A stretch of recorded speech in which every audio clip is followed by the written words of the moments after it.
Good morning, everyone, and happy Sunday.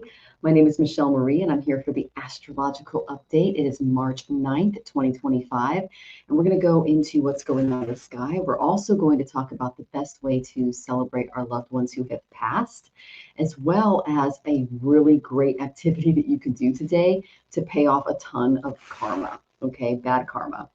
The deity of today is Lord Surya. That's the sun. It's Sun Day. And some of the ways that you can honor Lord Surya and gain favor is you can wear reds, yellows, really bright, beautiful colors, colors like the sun. So I'm wearing my red today. And some stones you can wear. I know ruby is associated with the sun. Garnets can also be used as substitutes as well. But the sun is all about vitality. It's all about doing things that improve us on mind, body, and soul levels. It's also about leadership. One of the best things physically that you can do are what's called the Surya Namaskars, and those are the sunrise exercises. And I do those every single morning right after I do my mantras, pranayama, and meditation. And what that does is it connects your body with your spirit and your mind and gets you ready for the day. It's also a great way to just exercise any kinks that you got in the night and pop anything that needs putting back in place. If you're anything like me, I was an athlete for many years, so it helps me to stretch every morning. It keeps me from getting injured throughout the day. So that's a few. Those are just a few things that you can do. Some really fun scents for the sun are like cinnamon, cayenne, really kind of hot, peppery scents, things like that. So if you're feeling like you need a little extra vitality, those are some good things you can incorporate today. And then let's get into the Adi day. Let me go ahead and give you guys a mantra for Surya. Om Suryaye Namaha. Om Suryaye Namaha. Om Suryaye Namaha. And you can do that 108 times via a mala. And that's best done on Sunday, which is today. Now, the Adi Devata. The Adi Devata is Lord Agni. He helps us with a fiery intellect and mind. So Agni is obviously god of fire, and fire is the element of the sun. So he is an elemental that helps us with balancing all of the different parts of our mind, body, and spirit. This is a very beautiful plane to be on because this is a place where the elementals can work in harmony with each other. In other planes, they tend to clash a little more. So here, the science of this place, the molecular structure is such that these elements support and create matter together, which is very interesting. So if you're feeling like you're lacking a little fire in your life, whether that's digestive fire, which would be like a more physical thing, that's what I focus on is my Manipura when I'm worshiping the elemental of fire. Another thing is if you're looking for bright intellect, you can look at a flame and meditate on that. You can also do Agni's mantra, and I'll go ahead and give you that now. It's very simple. Om Agniye Namaha. And if you took my mantra class, you learned his Gayatri along with a bunch of other mantras regarding the deities of the day as well. But that's just a very simple one you can do via mala if you need a little extra fire in your life, okay? And then the Pratyadi Devata, very close to my heart, is Lord Shiva. Lord Shiva is the great destroyer. He's part of the Trimurti of Brahma, Vishnu, and Shiva. Brahma is the creator, Vishnu is the preserver, Shiva is the destroyer. And what he does is he lights a fire under us and burns out all that tamasic stuff that's holding back our ascension to those beautiful light realms, planes, astral places. So what Shiva does is he takes away some of the material aspects of our life, including these physical bodies, and renews them in each birth so that we can, what happens is Brahma creates us, Vishnu preserves us, and then Shiva destroys the parts of us that are no longer necessary for our soul's growth. So we adore Shiva.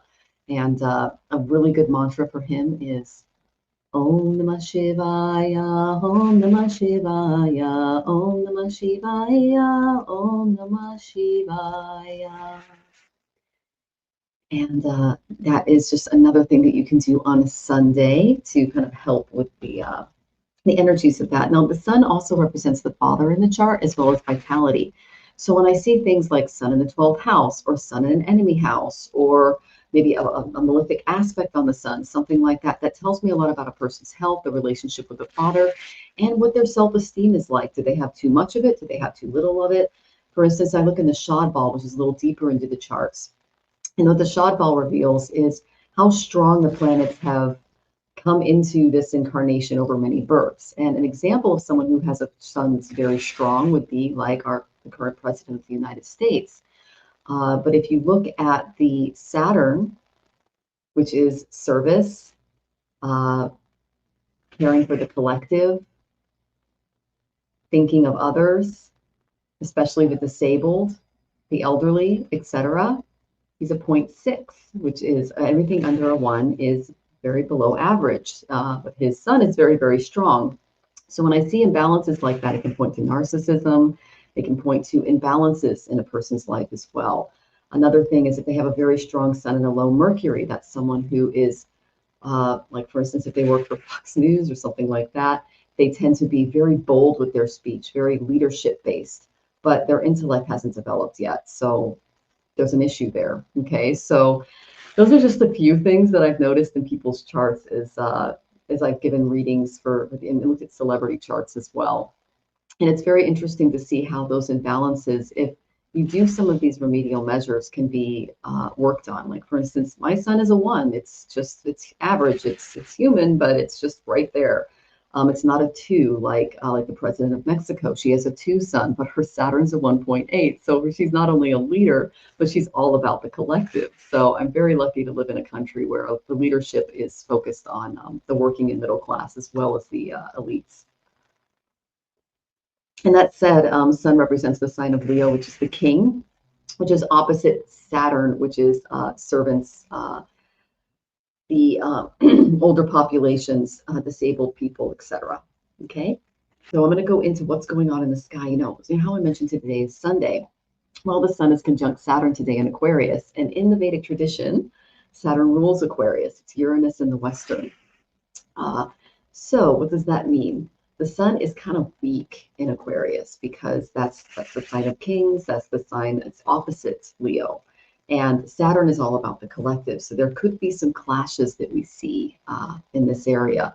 Now, this occurs in the 3rd house of communications and journalism in the United States. So over the next yesterday, today, and tomorrow, we could see some people speaking out against what is going on regarding some new developments that have happened in Los Estados Unidos, the US. So that's something we can look for. Pluto is still moving forward at 8 degrees and 53, and that is in Sidereal Capricorn, and that is in the 2nd house of the United States. So that's going to shake up a lot of people's savings, things like that. They're talking about Social Security cuts, things, Medicare, Medicaid, all of that. So prepare for that. We have a Rahu-Neptune conjunction in the 4th house. That can cause some fogging with regards of what keeps us safe in real estate. That's also a demonic energy with Rahu there. So this is a very 2008 energy that we're stepping into. So just be aware of that when it comes to keeping yourselves and your family safe. I went into the eclipses in previous videos that you are welcome to watch. Then we have a Mercury-Venus conjunction in Pisces. That's really good for us, you guys, because especially as light workers, that means the intellect and that beautiful heart space, that creativity, because Venus is exalted in Pisces, are working in harmony together. And they're far enough away from the Rahu-Neptune conjunction to where they can think a little clearer. Now, Mercury is debilitated in Pisces, sidereal Pisces, but the reason for that is Mercury is a very cerebral planet. It's a high IQ, and it needs to work on its EQ and its spirituality in Pisces.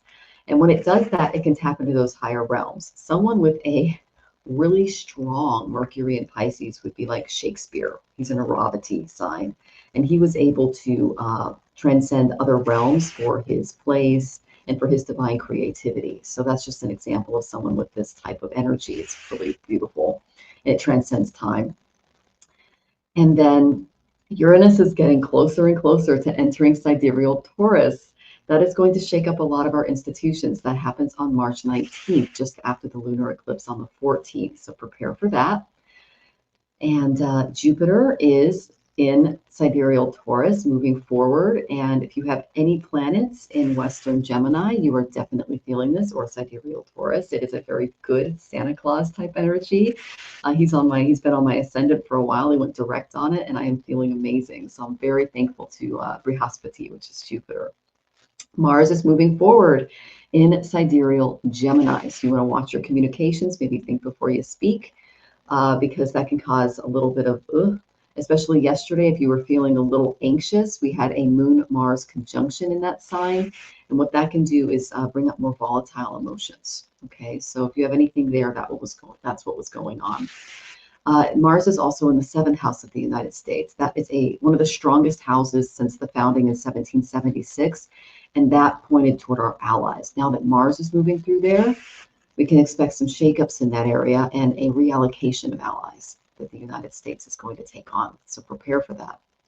The moon just entered sidereal Cancer. What does that mean? So that is in Punarvasu nakshatra. Okay, Punarvasu is a beautiful star. It is ruled by Aditya. This is the solar deity. And this represents, it's very pure, it's generous, it's forgiving, it's idealistic, it's virtuous, and it can be a little secretive. But there's Shakti, so you have a moon here, your divine Shakti. What that means is it's your spiritual superpower, is the power to create abundance. That's why you see the cars and the home and everything like that. It's a star of renewal, it's a star of wealth. And the reason why people with this moon are given this is because they come from other planes of existence and Earth is new to them. So people with the moon here tend to be born in families, large families, for example, where there's a lot of support, there's a lot of structure, there's a lot of creativity, there's a lot of back and forth. I know that you guys know that Gerald was in our community and he has his moon here, and he's shared that he comes from a very big family. This is a really beautiful star to be in and around because you can really feel that, that abundance, that creativity. But do know that they tend to stay private and a little more secretive as well. But they're very idealistic and virtuous. So it's a really beautiful star to tap into.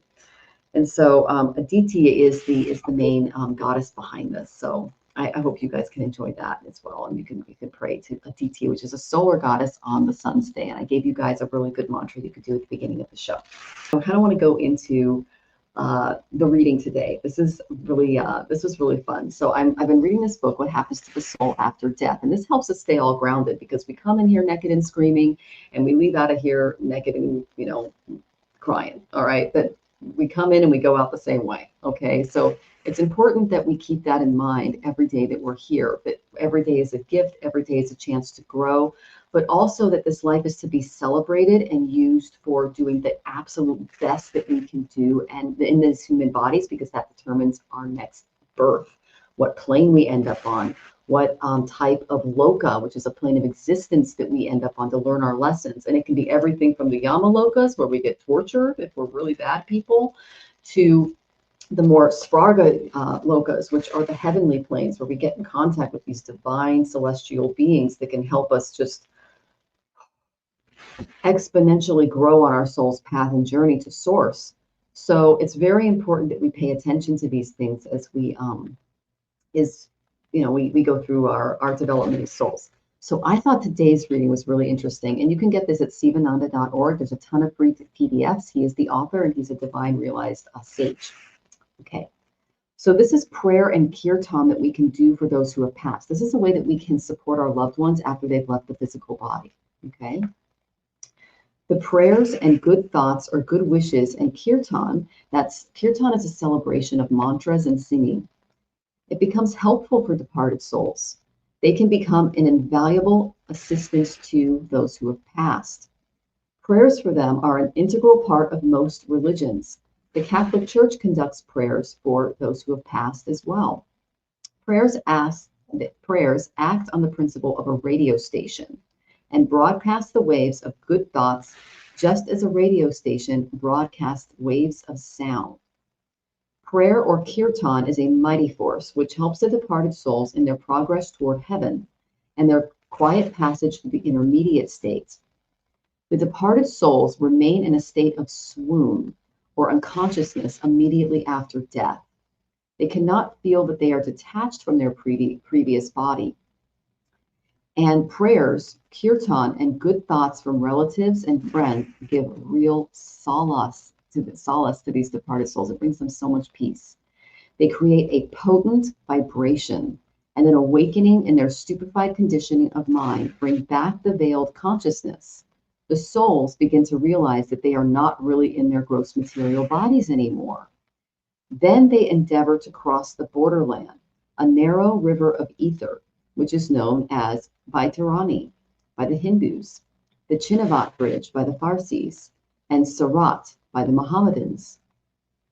The weeping and mourning of the uncontrolled grief of their relatives gives them pains and drags them down from their astral planes.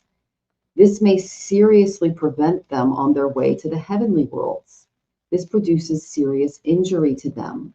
When they are sinking peacefully, when they are ready to have a glorious awakening in Svarga, which is heaven, they are aroused to a vivid remembrance of the mundane life by the weeping and wailing of their friends and relatives.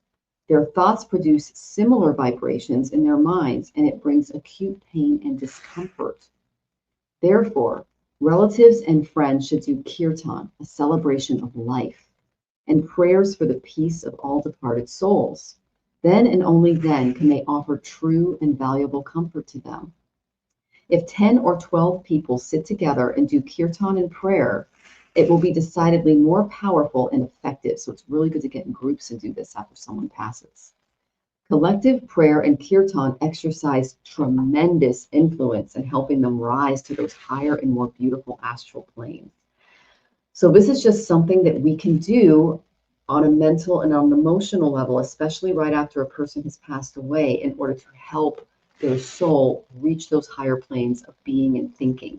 Know that when you are, it's okay to grieve. We all grieve in our own ways. But immediately after the passing of a soul, they tend to be a little confused. They're not really sure like what's going on yet. So the best thing that you can do is get together with a group of 10 or 12 people that this person loved, even if it's on Zoom, something like that, and just celebrate them. Do a kirtan, do a mantra, do a prayer session, talk about all the wonderful things that they did in their life. And so to kind of provide you guys with an example of this, the people who raised me are from New Orleans, Louisiana. Okay. And I really love the way that they celebrate the dead. And then the passing of someone, it's a really beautiful ceremony. And I think that we can learn a lot from it. So I'm going to go ahead and show you just an example of how this was used in a lot of cultures as well. Okay. Do you know what's really going on here? And no, it's not a Mardi Gras parade. It's a jazz funeral. When someone in my community dies, we have a funeral where the hearse is accompanied by a brass band on a parade from a church to the cemetery. It starts off with playing somber music. The parade continues with a more upbeat tempo, and anyone who wants to jump in can join in what we call a second line. We dance as we march, sometimes waving handkerchiefs and parasols as we celebrate the life of the deceased. This ritual has strong ties to West African religions, in which music and dancing is meant to celebrate the life of the deceased and ensure their journey to the spirit world. However, enslaved people in the Americas were banned from performing sacred ritual, so it was done in secrecy. As enslaved people became emancipated in the late 19th century, these burial processions gained popularity and evolved to become a quintessential New Orleans ritual. Okay, so I thought that was a great example of just a beautiful way to celebrate the departed spirits and just kind of like see them on their way to heaven. So I thought that you guys would like that. Another really great thing that you guys can do today is Ekadashi. What is Ekadashi? That is the 11th. It's the 11th phase of the sun as measured in Vedic astrology, and it is very sacred to Lord Vishnu. So if you're looking to do something today that burns off a lot of karma, you can observe Ekadashi. What is that? Well, it is a vegetarian diet without grains. Quinoa is okay because that's a seed, because I was asked that in the last show. But I'll go ahead and give you an example of what my husband and I make for breakfast. And hopefully this can kind of give you some ideas on what you can do this morning or throughout the day to eat something that will help you recognize the fast that will burn off a little bit of karma today. All right, I'll go ahead and show you that.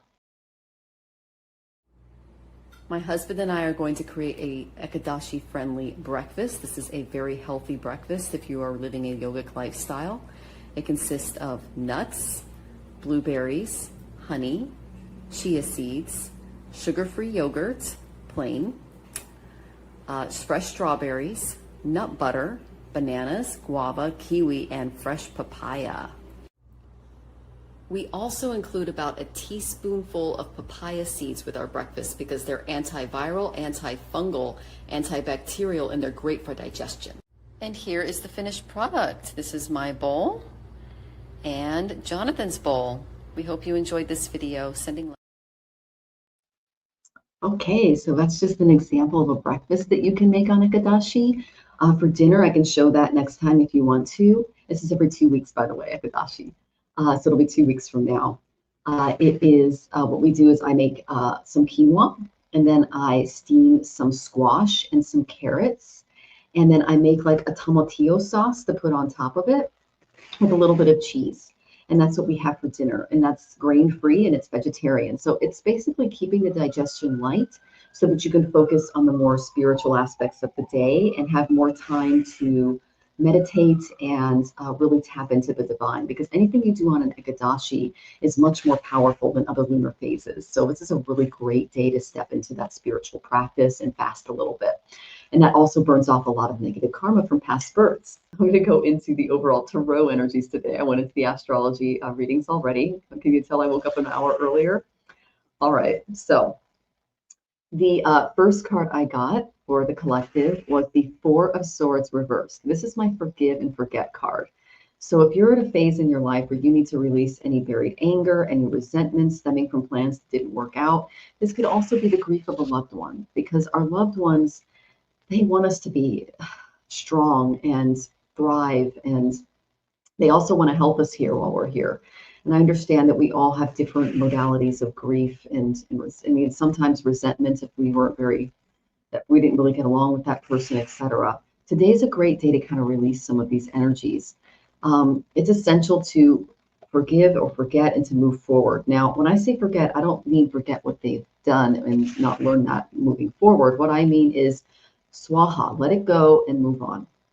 Okay. It is completely natural to feel hurt and even consider revenge when someone you care about disappoints you. But these attitudes only lead to unhappiness and more problems in the long run. So negative thoughts, compulsive behaviors, that erodes a lot of trust and commitment in those future relationships as well. So when someone has hurt me, and this is a really great thing that you guys can do during the eclipse, and I mentioned this yesterday, is I write their names on a piece of paper and I put it in a burning bowl. Or you can put this in your fireplace and you say swaha, swaha, swaha, and you release that person and the negative energy that they sent you and they did toward you to the divine, and you forget about it. You look for those signs moving forward because that was your lesson, but you let that person go because that's going to be their lesson in the next birth when they have to pay off the karma. Okay?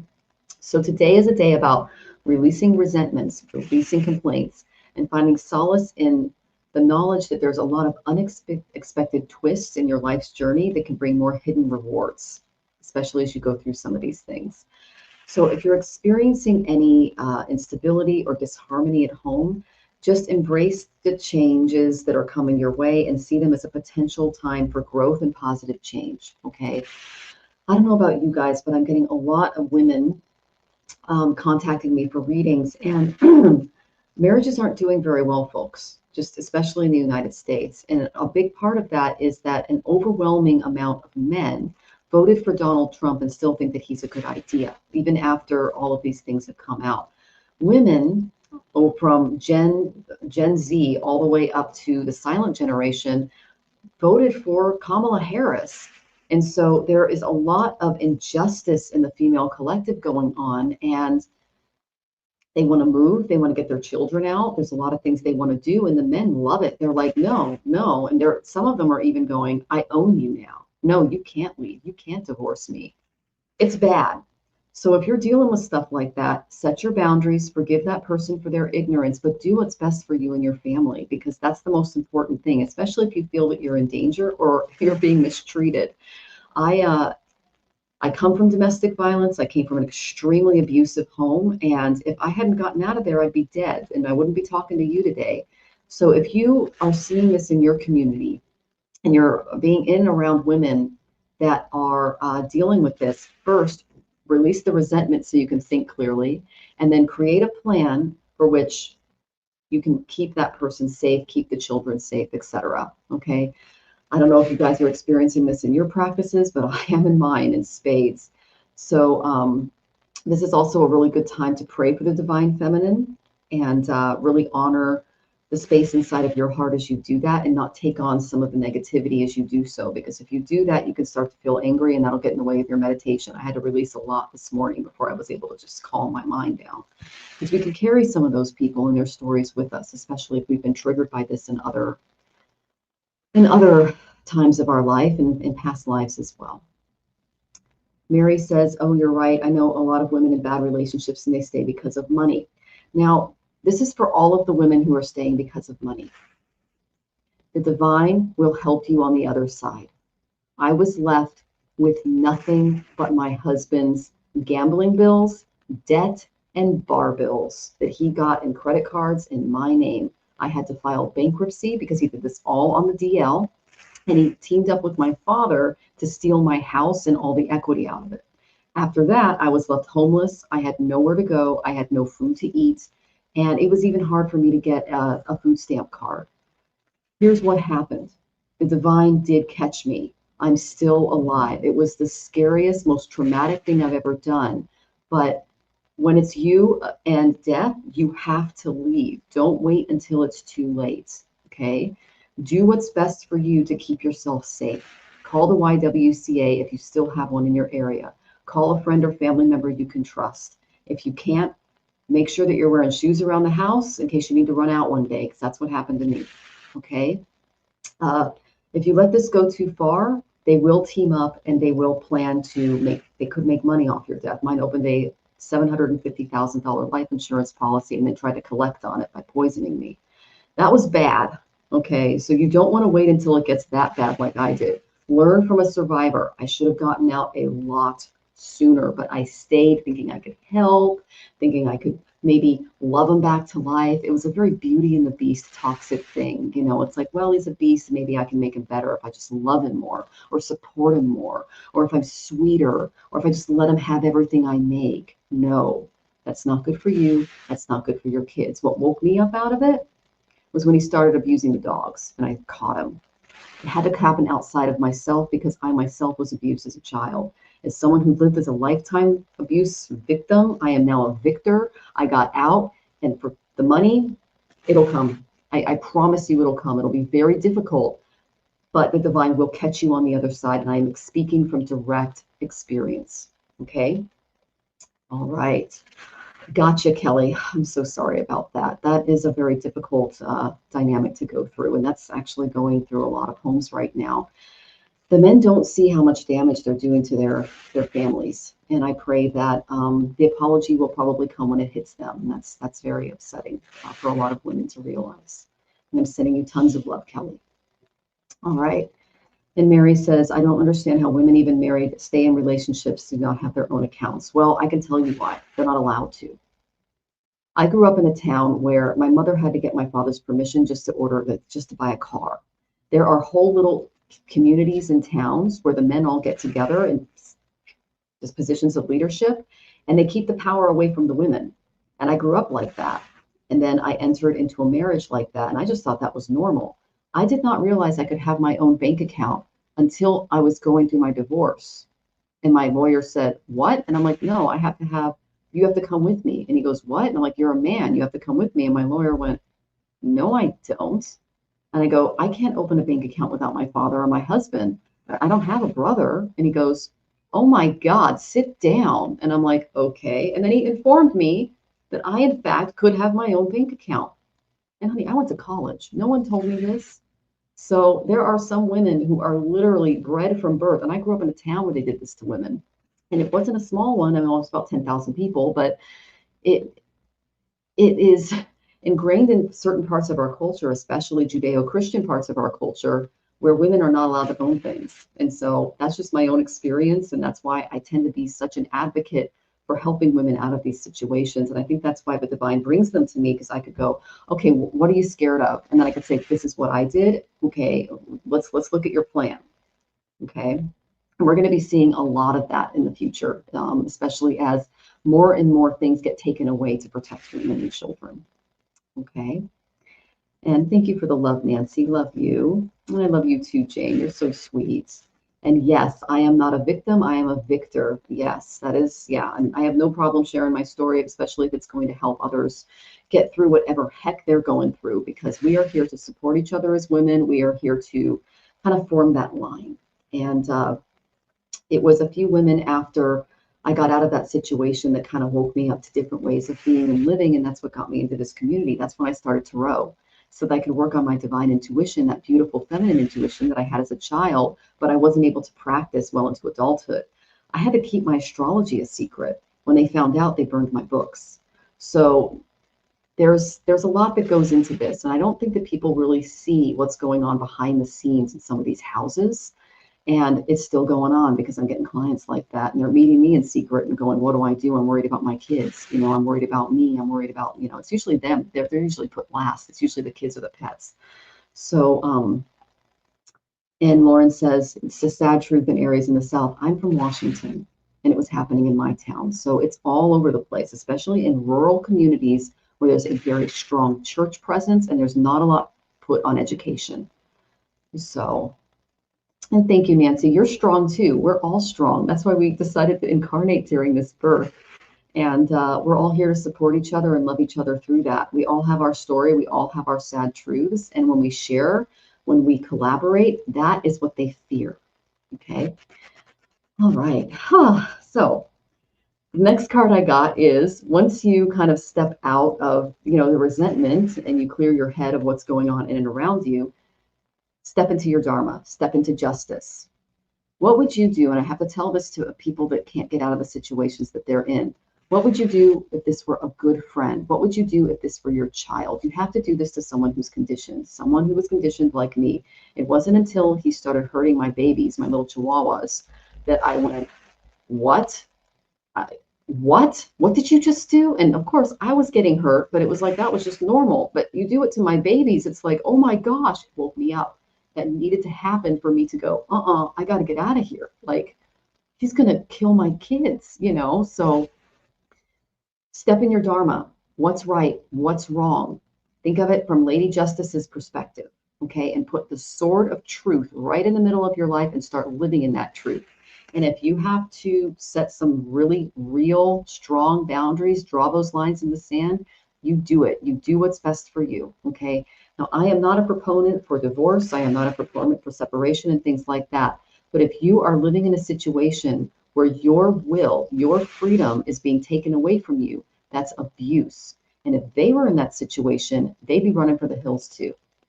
Okay, so just keep that in mind. Okay? I hope today's message was helpful. I will not be here tomorrow, but I will be here on Tuesday, so you can look for me then. And I'm sending you all tons of love and light as you go through this beautiful Sunday. And I really look forward to seeing you on Tuesday. Om Shanti, Om Peace, Om Love. Sacred knowledge from the stars. Vedic truth heals ancient scars. Mantras clear the karmic way, bringing light to guide each day. Let the planets show their signs as the cards and stars combine. Ancient wisdom flows through